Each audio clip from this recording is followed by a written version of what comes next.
মার্কিন president Donald Trump ইরানে বোমা হামলার হুমকি দেওয়ার পর নড়েচড়ে বসেছে সৌদি আরবসহ উপসাগরীয় দেশগুলো। ইরানে আক্রমণ করার জন্য মার্কিন যুদ্ধ বিমানগুলোকে তাদের বিমানঘাঁটি বা আকাশপথ ব্যবহার করতে দেবে না উপসাগরীয় দেশগুলো। ইতোমধ্যে এ সংক্রান্ত নিষেধাজ্ঞা জারি করেছে তারা। যদিও উপসাগরীয় দেশগুলোর এই নিষেধাজ্ঞা অমান্য করে ইরান ইয়েমেনের কাছাকাছি পারমাণবিক বোমারু বিমান মোতায়েন করছে যুক্তরাষ্ট্র। পাশাপাশি মধ্যপ্রাচ্যে আরও বিমানবাহী রণতরী পাঠাচ্ছে দেশটি। এদিকে ইরানের পক্ষ থেকেও যুক্তরাষ্ট্রকে যুদ্ধের আমন্ত্রণ জানানো হয়েছে। ইরান জানিয়েছে মার্কিনীদের প্রতিরোধ করতে প্রস্তুত তারা। সব মিলে মধ্যপ্রাচ্যের অবস্থা এখন ঠিক কতটা ভয়ঙ্কর? আমেরিকা কি সৌদি সরকারের নিষেধাজ্ঞা অমান্য করে ইরানে হামলা করবে? হামলা করলেই বা কি ঘটবে? এসব নিয়ে আলোচনা করব আমাদের আজকের ভিডিওতে। বিস্তারিত জানতে ভিডিওটি না টেনে শেষ পর্যন্ত দেখতে থাকুন।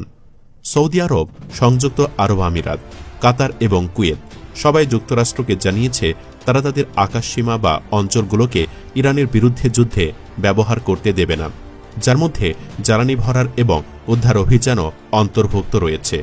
একজন জ্যেষ্ঠ মার্কিন কর্মকর্তা মিডল ইস্ট আইকে এ তথ্য নিশ্চিত করেছেন।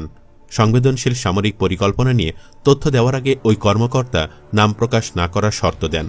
তিনি বলেন, উপসাগরীয় দেশগুলো যুদ্ধের অংশ হতে চায় না। পারমাণবিক চুক্তির আলোচনা টেবিলে তেহরানকে চাপে রাখতে ইয়েমেনে শক্তি প্রদর্শনের জন্য হুতিদের ওপর ব্যাপক বিমান হামলা করছে যুক্তরাষ্ট্র। এই সময় সৌদিসহ উপসাগরীয় দেশগুলোর কঠোরতা ট্রাম্প প্রশাসনের জন্য বড় ধাক্কা। যদি ইরান বুঝতে পারে যুক্তরাষ্ট্রের তেল সমৃদ্ধ আরব মিত্ররা হামলার সঙ্গে একমত নয়, তাহলে তাদের আলোচনার অবস্থান আরও শক্ত হতে পারে। অথচ হুতিদের মামলার ব্যাপারে উপসাগরীয় দেশগুলো বেশ সহনশীল। এ বিষয়ে তথ্য দেওয়া একজন সাবেক মার্কিন কর্মকর্তা বলেন, সাম্প্রতিক হামলার জন্য আমেরিকা উপসাগরীয় দেশগুলোকে লঞ্চপ্যাড বা ট্রানজিট হিসেবে ব্যবহার করছে। তবে কোন ঘাঁটি ব্যবহার করা হচ্ছে তা তিনি প্রকাশ করতে রাজি হননি।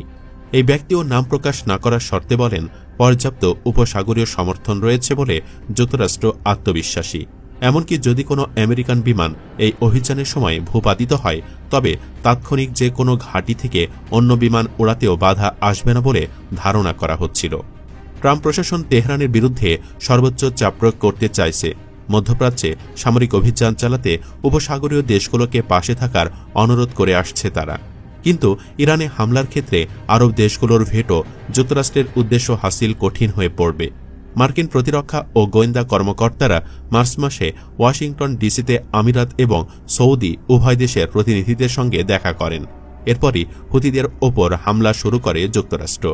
ধারণা করা হচ্ছে ওই বৈঠকেই ইয়েমেনে হামলার অনুমতি আদায় করে মার্কিনীরা। ৩০ মার্চ এনবিসি নিউজকে দেওয়া এক টেলিফোন সাক্ষাৎকারে ট্রাম্প ইরানকে সতর্ক করে বলেছেন, তেহরান যদি তাদের পরমাণু কর্মসূচি নিয়ে ওয়াশিংটনের সঙ্গে সমঝোতা না আসে, তাহলে দেশটির ওপর বোমা হামলা ও শাস্তিমূলক শুল্ক আরোপ করা হতে পারে। যুক্তরাষ্ট্র ও ইরানের কর্মকর্তাদের মধ্যে এ নিয়ে আলোচনা চলছে, তবে এ বিষয়ে তিনি বিস্তারিত কিছু জানাননি। এর আগে প্রেসিডেন্ট থাকাকালীন ২০১৮ সালে ট্রাম্প যুক্তরাষ্ট্রকে ইরানের সঙ্গে ২০১৫ সালের পরমাণু চুক্তি থেকে প্রত্যাহার করে নেন। ওই চুক্তির আওতায় ইরান তার পরমাণু কর্মসূচি সীমিত করার বিনিময়ে নিষেধাজ্ঞা থেকে মুক্তি পেয়েছিল। কিন্তু যুক্তরাষ্ট্র চুক্তি বাতিল করার পর ইরানের বিরুদ্ধে নতুন করে কঠোর নিষেধাজ্ঞা দেয়। ফলে দেশটি পারমাণবিক অস্ত্রের মজুত কার্যক্রম আরও বাড়ায়। তেহরান এখন পর্যন্ত কোনো সমঝোতায় রাজি হয়নি। ইরানের পররাষ্ট্র উপমন্ত্রী আব্বাস আরাকজি জানিয়েছেন, প্রেসিডেন্ট ট্রাম্পের পাঠানো এক চিঠির জবাব দেওয়া হয়েছে, যা ওমানের মাধ্যমে পাঠানো হয়েছিল।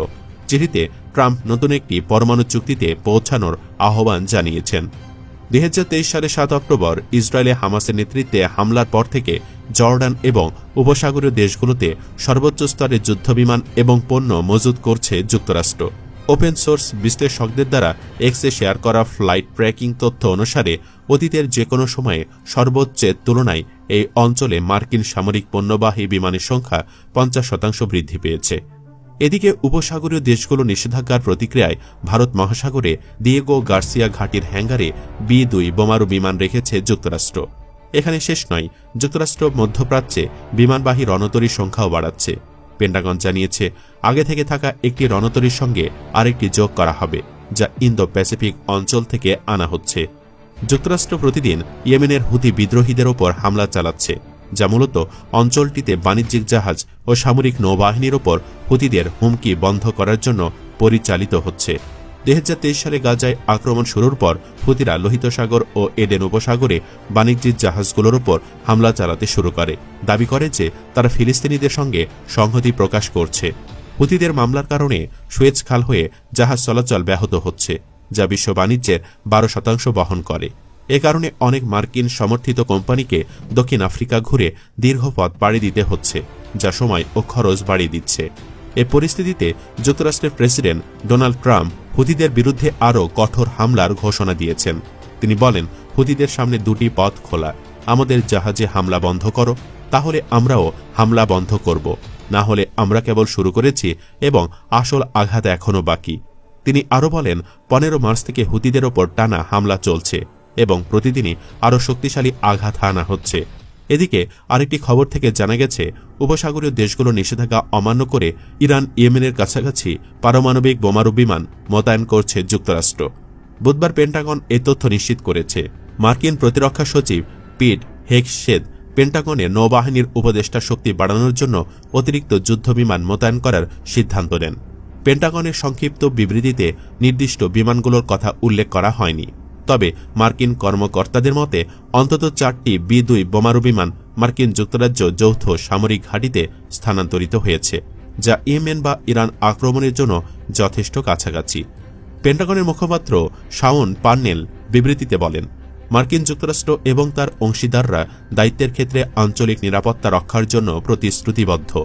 তিনি আরও বলেন, সচিব হেগসেথ স্পষ্টভাবে উল্লেখ করেছেন যে যদি ইরান বা তার প্রতিনিধিরা আমাদের কর্মী এবং স্বার্থকে হুমকি দেয়, তবে যুক্তরাষ্ট্র আমাদের জনগণকে রক্ষা করার জন্য সিদ্ধান্তমূলক পদক্ষেপ নেবে। B-2 বোমারু বিমানগুলো পারমাণবিক অস্ত্র বহনে সক্ষম এবং যুক্তরাষ্ট্রের বিমান বাহিনীর মোট 20টি এরকম বিমান রয়েছে, যা সাধারণত সতর্কতার সঙ্গে ব্যবহার করা হয়। অক্টোবর মাসে বাইডেন প্রশাসন ইয়েমেনে হুতি বিদ্রোহীদের বিরুদ্ধে নিজেদের অভিযানে এই বোমারু বিমানগুলো ব্যবহার করেছিল। তবে এত কিছুর পরেও যদি আমেরিকা ইরানে হামলা চালায়, তাহলে কি হবে? সোমবার জবাবে ইরানের সর্বোচ্চ ধর্মীয় নেতা আয়াতুল্লাহ আলী খামেনি বললেন, আমেরিকা আমাদের ওপর একটা বোমা ফেললে তার পরিণতি হবে ভয়ঙ্কর।